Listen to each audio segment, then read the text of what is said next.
En la W hablan los ministros.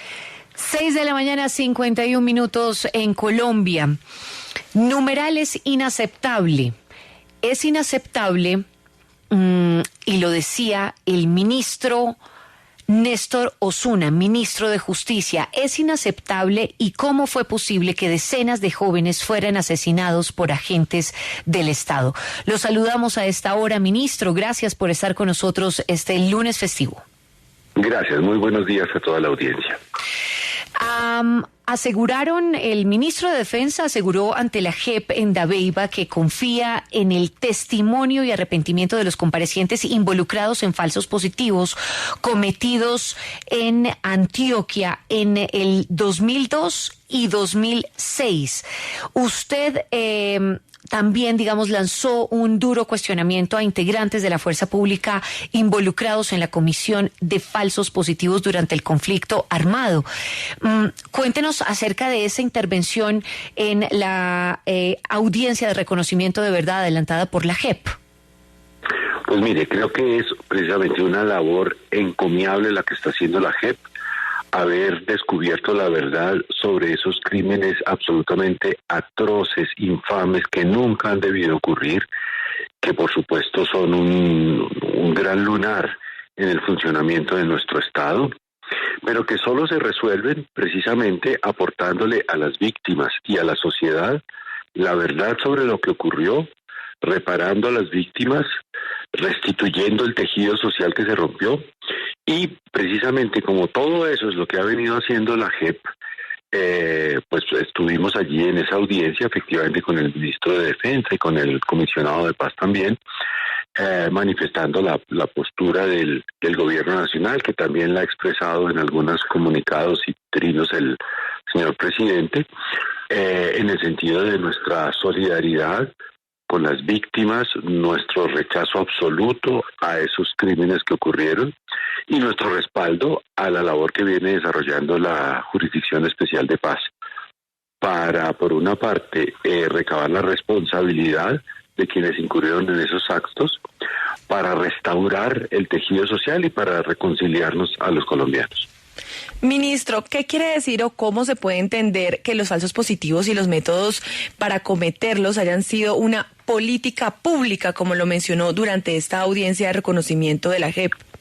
Pues mire, es que al escuchar los testimonios de estas personas que reconocieron responsabilidad, la forma como operaban, a quienes obedecían órdenes, la cantidad de personas a quienes ellos asesinaron, pues no queda ninguna conclusión distinta a que era una política decidida de asesinar jóvenes humildes y presentarlos como guerrilleros muertos en combates. Eso es una política, una cosa que se hace de modo sistemático, decidido, previamente concebido para producir unos resultados que, como todos sabemos, pues eran ventajas a estos miembros de la fuerza pública, permisos, ascensos, en fin.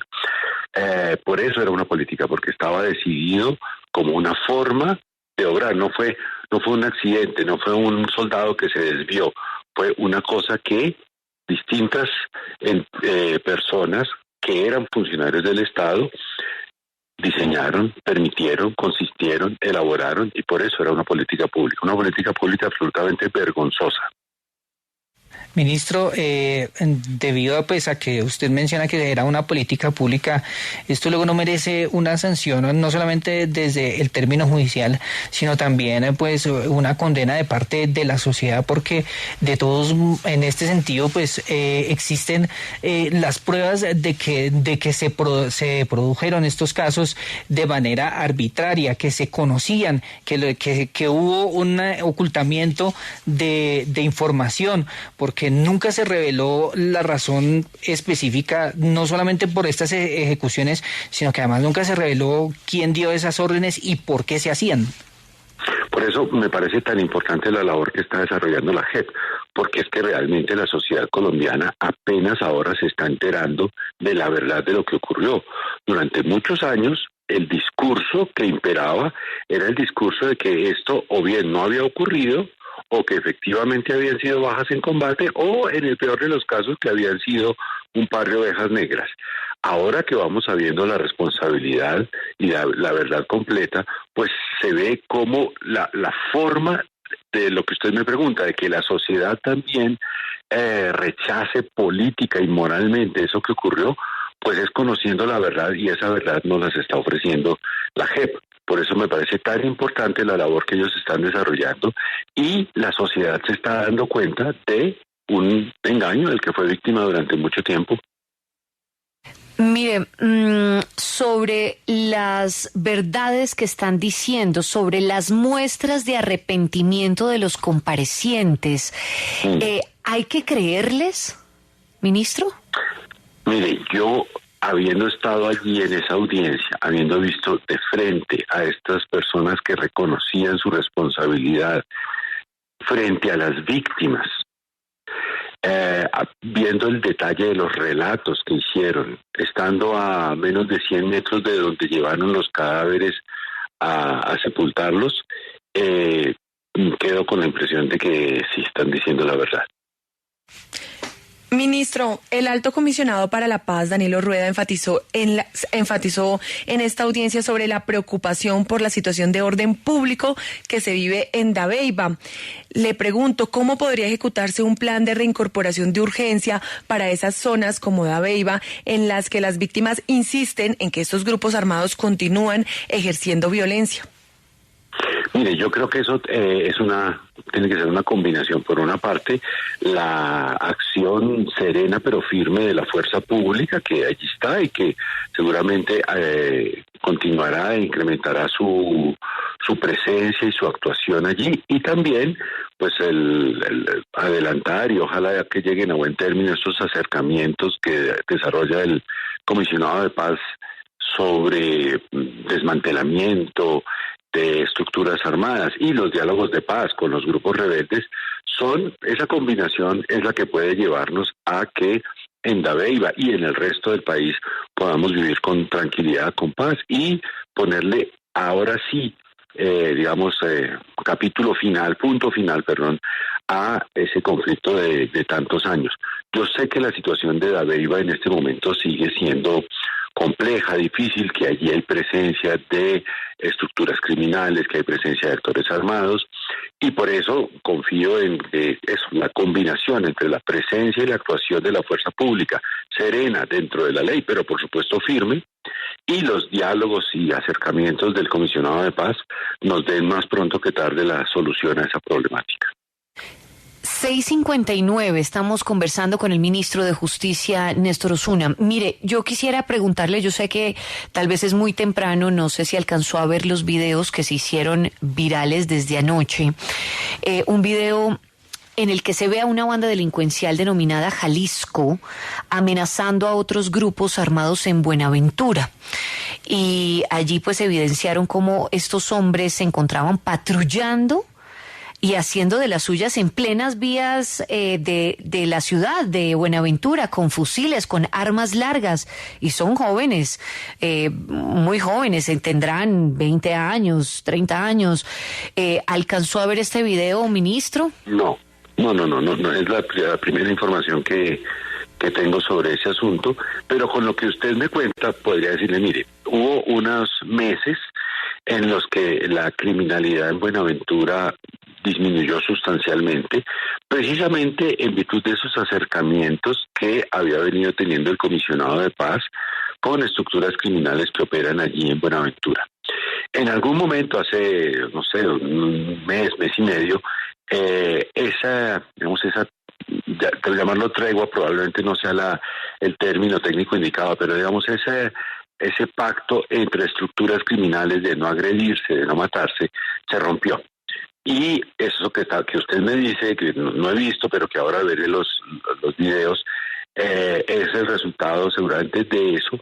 Y lo mismo, ¿cómo se puede combatir eso? Una presencia, por supuesto, más activa de la fuerza pública, y de nuevo el comisionado de paz viendo qué posibilidades encuentra para que estos grupos se vayan desmontando, se vayan desmantelando, y pues dejen de matarse. Son, como usted bien lo dice, son jóvenes colombianos matándose unos con otros. Es un panorama realmente deplorable. Terrible, ¿no? Terrible. Sí, en las redes también del ministro de Defensa puede ver un trino que puso el ministro anoche ya controlando, digamos, la situación con su policía allí en Buenaventura. Sí, sí, señor. Ministro, a propósito de los falsos positivos, quisiera aprovechar para preguntarle por la ley de víctimas. Su ministerio presentará una reforma sobre esta ley y quisiéramos conocer cuáles serán los puntos claves. Bueno, digamos que la iniciativa que yo acompaño y que patrocino viene de la directora de la unidad de víctimas, bueno, en general de la unidad de víctimas. Y sí, mire, resulta que esa ley de víctimas es del año 2011, es decir, una época anterior a los acuerdos de paz con las FARC, anterior al funcionamiento de la JEP, y por lo tanto se ha quedado un tanto desactualizada. Esa ley, además, es una muy buena ley, entre otras cosas, pero cuando la hicieron estaban pensando en un universo de víctimas que podría estar en alrededor de 1 millón de personas. A partir de ese cálculo se hicieron también los cálculos de indemnizaciones, de reparaciones, y resulta que ya vamos casi en 10 millones de víctimas. Entonces, el proyecto de ley, cuyo texto todavía no está terminado, porque esto lo estamos elaborando, escuchando a asociaciones de víctimas, mesas de víctimas, la bancada parlamentaria de la CITREP, gremios, en fin. Estamos ahora en un fuerte trabajo de mesas de diálogo para irla conformando. Va a ser ante todo una actualización de las formas, digamos, de reparación, de indemnización, de restitución a las víctimas, adecuado, digamos, a ese nuevo panorama que nos da el acuerdo de paz con las FARC, el funcionamiento de la JEP, y a ese universo de víctimas, pues que es infinitamente superior al que se había calculado. Para ponerle un ejemplo, se hizo una cuenta de más o menos la cuantía económica de indemnización administrativa a cada una de las víctimas, pensando en eso, en que iban a ser 900.000, 1 millón de víctimas.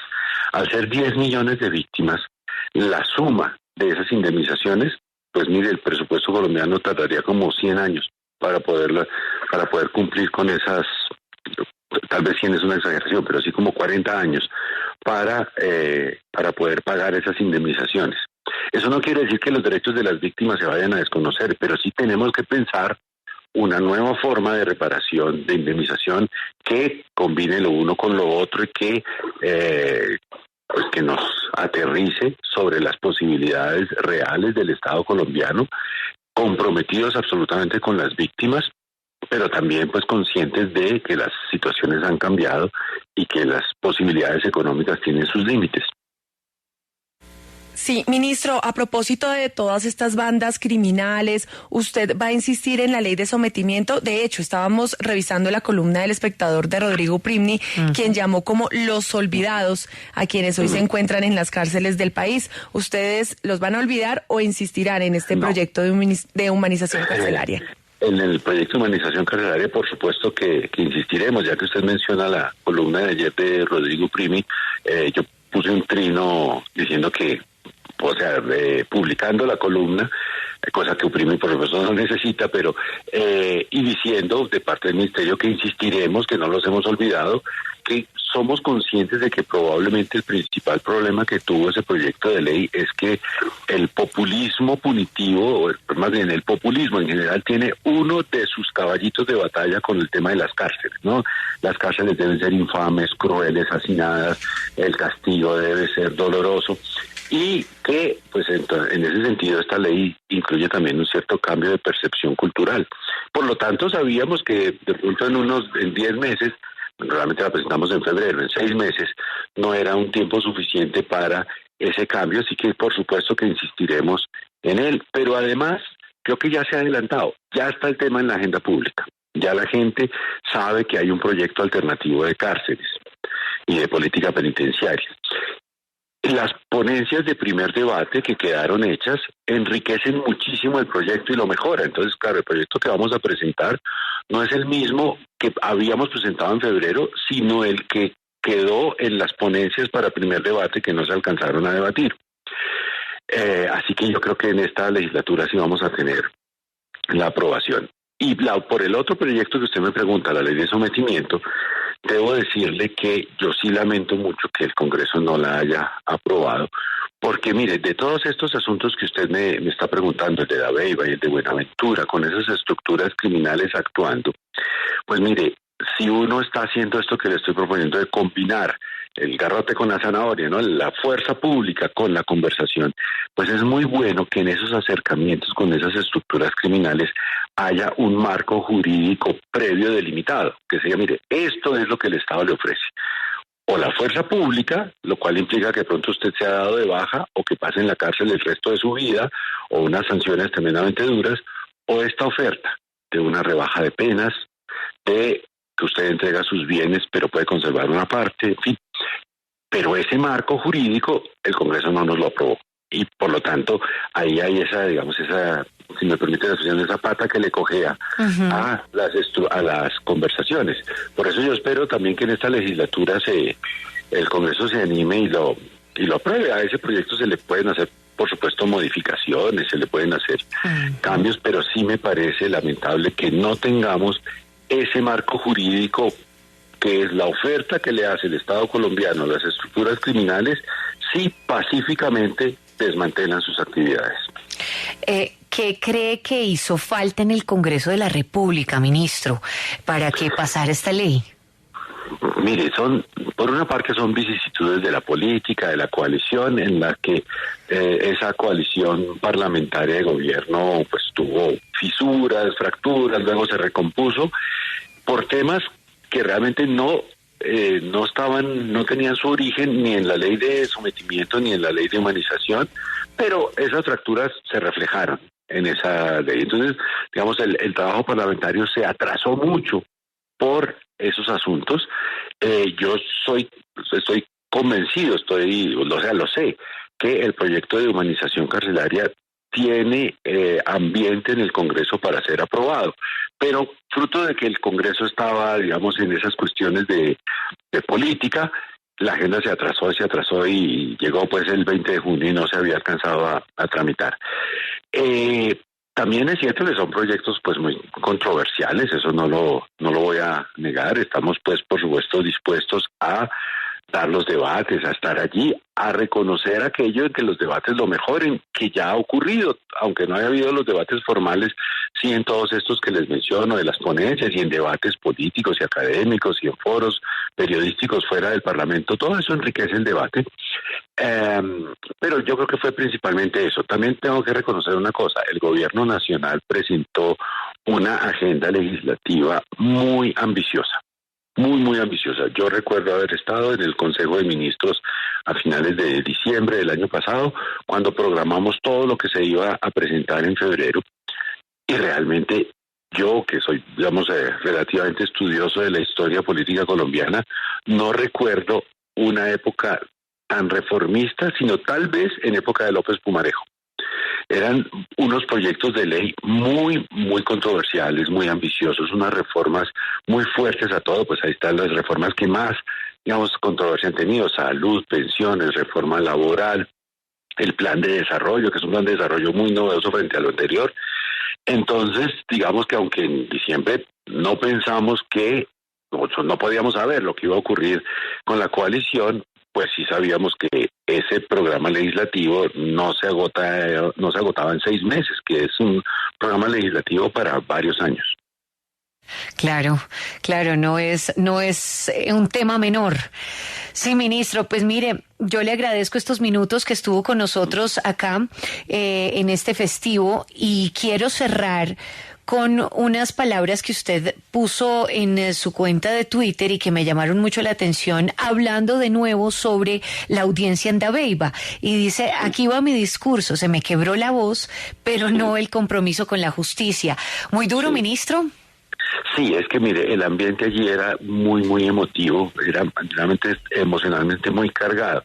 Cada vez que alguno de los comparecientes confesaba y relataba los pormenores de los delitos que había cometido, las víctimas, por supuesto, lloraban. A los magistrados de la JEP también pues se les aguaban los ojos, cuando las víctimas hablaban, todos los demás llorábamos. Realmente fue una cosa muy, muy conmovedora. Entonces, claro, cuando fue mi turno de palabra, pues claro, esa emotividad uno la carga y yo, una cosa personal, yo no acostumbro llevar discursos escritos para leerlos, pero como yo sabía cuál iba a ser el talante de esa audiencia, llevé mi discurso escrito para leerlo y eso me salvó, si no habría sido pues un llanto más pronunciado, sí, claro. Sí. Pues ministro, muchísimas gracias por haber estado con nosotros hoy. Ya son las 7 de la mañana, 11 minutos. Ministro de Justicia, Néstor Osuna. Gracias.